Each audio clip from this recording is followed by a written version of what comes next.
जयपुर में वोटों की गड़बड़ी के खिलाफ यूथ कांग्रेस ने चुनाव आयोग के खिलाफ विपक्ष का हल्ला बोल दिया है।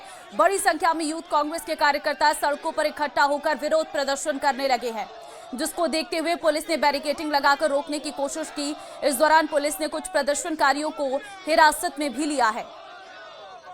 तो यूथ कांग्रेस का ये विरोध प्रदर्शन देखने को मिला। वोटों की गड़बड़ी के खिलाफ ये प्रदर्शन, जहां पर सड़कों पर उतर आए यूथ कांग्रेस के कार्यकर्ता और यहां पर विरोध प्रदर्शन करने लगे। वोटों की गड़बड़ी के खिलाफ ये प्रदर्शन, जहां पर पुलिस के द्वारा इन्हें हिरासत में लिया गया है। आम नागरिक के वोट को लूटा जा रहा है, उसकी स्वतंत्रता को लूटा जा रहा है। ये सहन युवा कांग्रेस नहीं करेगा और आने वाले समय में तहसील से लेकर राजधानी स्तर तक ज्ञानेश कुमार का चुनाव आयोग का विरोध जारी रहेगा। अखिल राजस्थान राज्य कर्मचारी संयुक्त महासंघ की संघर्ष चेतना यात्रा करौली पहुंची, जहां जिला कलेक्ट्रेट के सामने सिटी पार्क में विशाल चेतना सभा आयोजित की गई। कई विभागों के सैकड़ों कर्मचारियों ने बड़ी संख्या में शामिल होकर सरकार की संवेदनहीनता और कर्मचारी हितों की अनदेखी पर कड़ा विरोध जताया। इस दौरान कहा कि 2 साल से बार बार प्रयासों के बावजूद सरकार कर्मचारियों से संवाद तक करने को तैयार नहीं है, इसलिए आंदोलन अब मजबूरी बन गई है। महासंघ ने 11 सूत्री मांगों पर सरकार को अंतिम चेतावनी दी है और स्पष्ट कहा कि कर्मचारी हितों पर चोट किसी भी हालत में बर्दाश्त नहीं की जाएगी। अखिल राजस्थान राज्य कर्मचारी संयुक्त महासंघ की संघर्ष चेतना यात्रा दौसा, अलवर, डीग, भरतपुर और धौलपुर होते हुए 4 नवंबर को करौली पहुंची, जहां जिला कलेक्ट्रेट के सामने सिटी पार्क पर चेतना सभा आयोजित हुई, जिसमें कर्मचारियों ने उत्साह के साथ भाग लेकर महासंघ के हर निर्णय का समर्थन किया।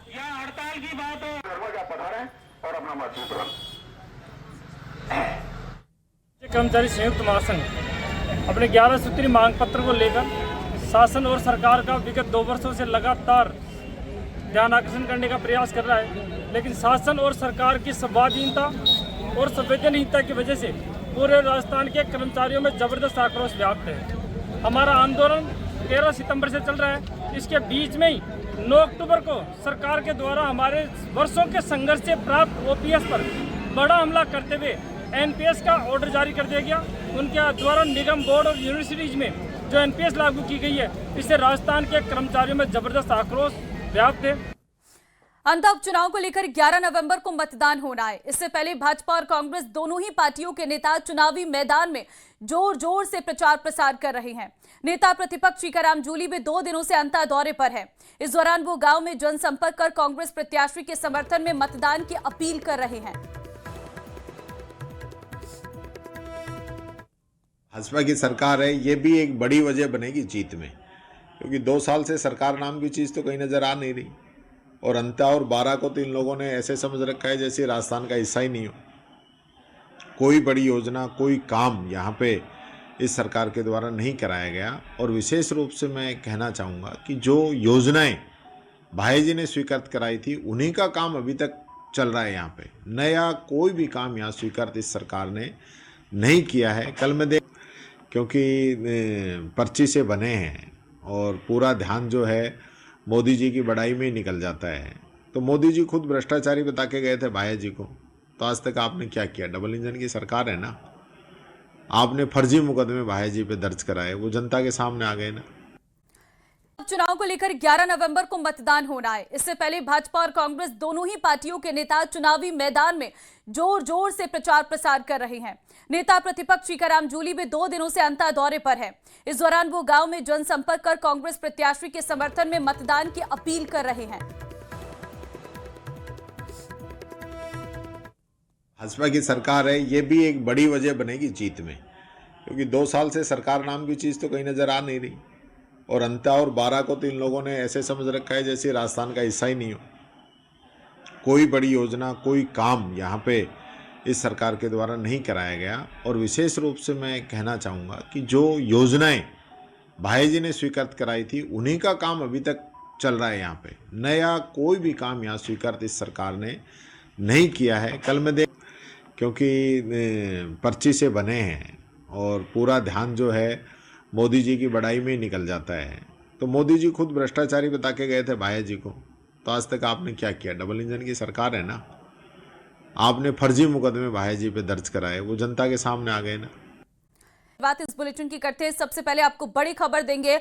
जयपुर में वोटों की गड़बड़ी के खिलाफ यूथ कांग्रेस ने चुनाव आयोग के खिलाफ विपक्ष का हल्ला बोल दिया है।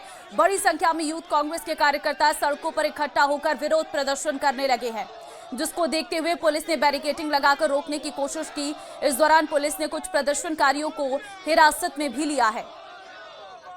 तो यूथ कांग्रेस का ये विरोध प्रदर्शन देखने को मिला।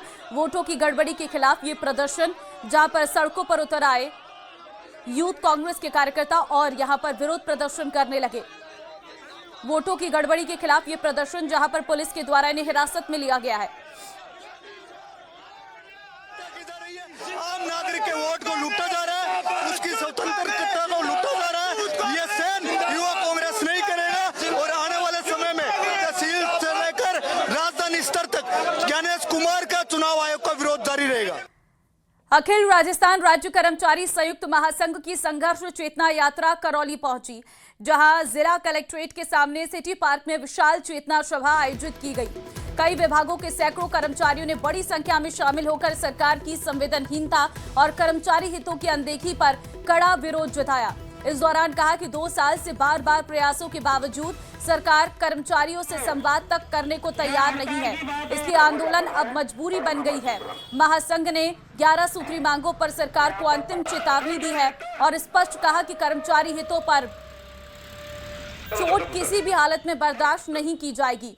अखिल राजस्थान राज्य कर्मचारी संयुक्त महासंघ की संघर्ष चेतना यात्रा दौसा, अलवर, डीग, भरतपुर और धौलपुर होते हुए 4 नवंबर को करौली पहुंची, जहां जिला कलेक्ट्रेट के सामने सिटी पार्क पर चेतना सभा आयोजित हुई, जिसमें कर्मचारियों ने उत्साह के साथ भाग लेकर महासंघ के हर निर्णय का समर्थन किया।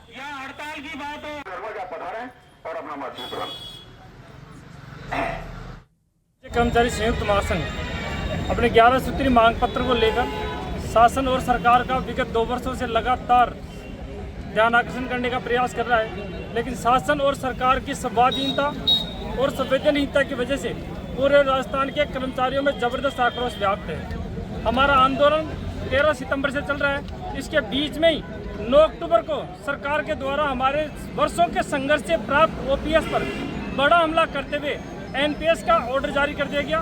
उनके द्वारा निगम बोर्ड और यूनिवर्सिटीज में जो एनपीएस लागू की गई है, इससे राजस्थान के कर्मचारियों में जबरदस्त आक्रोश व्याप्त है। अंत उपचुनाव को लेकर 11 नवंबर को मतदान होना है। इससे पहले भाजपा और कांग्रेस दोनों ही पार्टियों के नेता चुनावी मैदान में जोर जोर से प्रचार प्रसार कर रहे हैं। नेता प्रतिपक्ष टीकाराम जूली भी 2 दिनों से अंता दौरे पर है। इस दौरान वो गांव में जनसंपर्क कर कांग्रेस प्रत्याशी के समर्थन में मतदान की अपील कर रहे हैं। भाजपा की सरकार है, ये भी एक बड़ी वजह बनेगी जीत में, क्योंकि 2 साल से सरकार नाम की चीज़ तो कहीं नज़र आ नहीं रही और अंता और 12 को तो इन लोगों ने ऐसे समझ रखा है जैसे राजस्थान का हिस्सा ही नहीं हो।